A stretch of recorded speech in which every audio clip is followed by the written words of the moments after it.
Assalamualaikum warahmatullahi wabarakatuh. Salam sejahtera, Om Swastiastu, Namo Buddhaya, salam kebajikan, dan selamat pagi. Selamat bertemu kembali dengan pembelajaran PPKN pada pagi hari ini, yang merupakan pertemuan ke-15. Pada hari ini kita akan membahas tentang kedaulatan Negara Republik Kesatuan Republik Indonesia, yang materi pada kali ini adalah melaksanakan prinsip-prinsip kedaulatan sesuai dengan Undang-Undang Dasar Negara Republik Indonesia tahun 1945. Submateri yang akan kita bahas itu adalah perkembangan sistem pemerintahan di negara Republik Indonesia. Sekarang mari kita mulai. Di Indonesia, dari mulai awal kemerdekaan sampai sekarang, sudah mengalami beberapa perubahan sistem pemerintahan. Antara lain yang pertama, itu adalah sistem parlementer.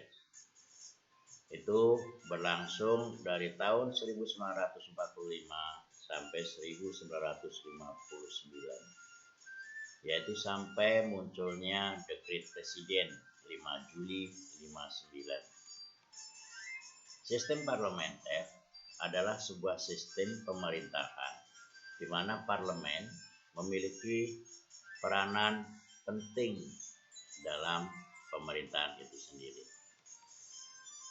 Dalam hal ini, parlemen memiliki wewenang dalam mengangkat Perdana Menteri, dan parlemen pun dapat menjatuhkan pemerintahan atau Perdana Menteri, yaitu dengan cara mengeluarkan semacam mosi tidak percaya. Jadi kayak tidak percaya terhadap kinerja Perdana Menteri. Sistem parlementer biasanya memiliki perbedaan yang jelas antara kepala pemerintahan dan kepala negara. Jadi di dalam sistem pemerintahan ini ada dua kekuasaan, yaitu yang pertama, kepala pemerintahan dipegang oleh Perdana Menteri, sementara kepala negara dipegang oleh Presiden, yang hanya merupakan simbol kekuasaan saja. Jadi hanya sebatas seremonial aja, bahwa di negara tersebut ada presiden, tetapi wewenang penuh ada di tangan Perdana Menteri. Ciri dari sistem pemerintahan parlementer adalah sebagai berikut. Adanya pemisahan kekuasaan yang jelas antara kepala negara dengan kepala pemerintahan. Jadi kepala negara yang dipegang presiden itu hanya simbol-simbol saja. Tetapi kalau kepala pemerintahan, wewenangnya sangat jelas, jadi sangat luas sekali. Kepala pemerintahan adalah Perdana Menteri, dan kepala negara adalah presiden, raja atau sultan atau kaisar. Yang ketiga, kepala pemerintahan dipilih oleh parlemen atau Dewan Perwakilan Rakyat. Kita menuju yang kedua, yaitu sistem semi parlementer. Sistem semi parlementer ini adalah sistem di mana setengah parlemen, setengah republik.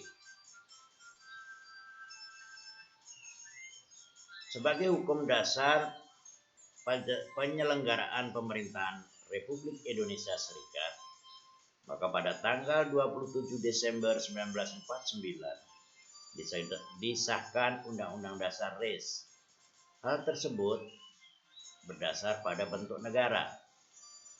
pada waktu pemerintahan RIS, bentuk negara Indonesia itu adalah federasi dengan sistem pemerintahan semi parlementer atau setengah parlementer.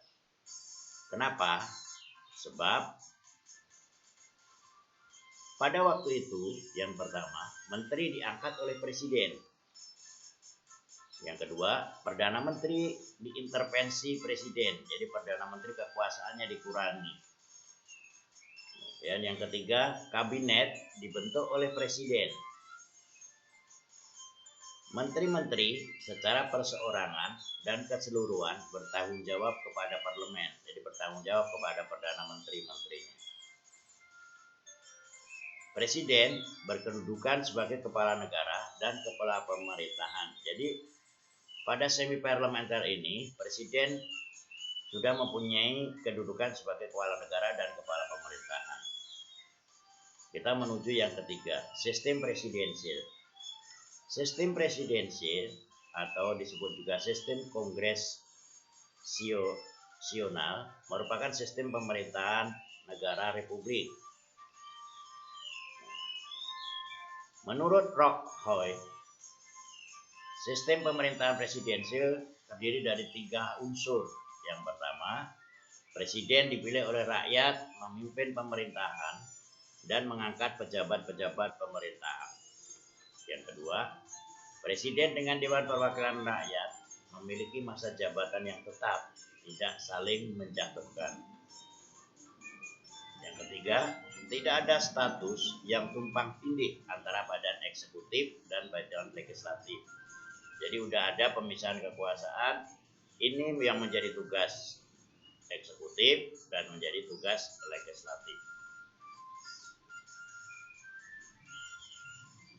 Ciri-ciri pemerintahan presidensil adalah sebagai berikut. Presiden berkedudukan sebagai kepala pemerintahan sekaligus kepala negara. Kekuasaan eksekutif presiden diangkat berdasarkan demokrasi rakyat dan dipilih langsung oleh rakyat.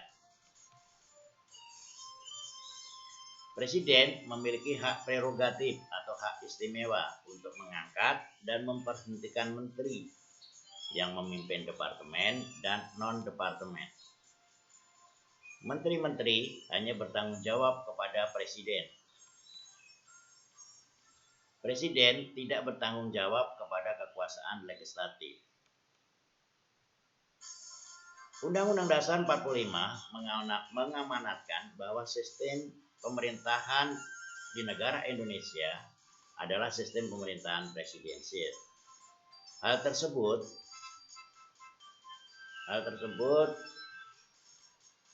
berdasarkan pada pasal 4 ayat 1 yang berbunyi Presiden Republik Indonesia memegang kekuasaan pemerintahan menurut Undang-Undang Dasar. Dan dijelaskan lagi dalam pasal 17 ayat 1, ayat 2, ayat 3 sampai ayat 4 Undang-Undang Dasar Negara Republik Indonesia tahun 1945. Indonesia menganut sistem pemerintahan presidensil dengan prinsip-prinsip pemerintahan yang dikenal dengan 7 prinsip pemerintahan atau 7 pokok kunci pemerintahan. Yang pertama, Indonesia adalah negara yang berdasar pada hukum. Yang kedua, pemerintah berdasarkan atas sistem konstitusi. Yang ketiga, kedaulatan ada di tangan rakyat, dilaksanakan menurut Undang-Undang Dasar. Yang keempat, presiden adalah penyelenggara pemerintahan tertinggi. Yang kelima, presiden tidak bertanggung jawab kepada Dewan Perwakilan Rakyat. Yang keenam, menteri negara adalah pembantu presiden dan bertanggung jawab kepada presiden. Kekuasaan presiden tidak tak terbatas. Saya kira itu materi yang bisa Bapak berikan pada pagi hari ini. Akhir kata, wassalamualaikum warahmatullahi wabarakatuh dan terima kasih. Om Swastiastu.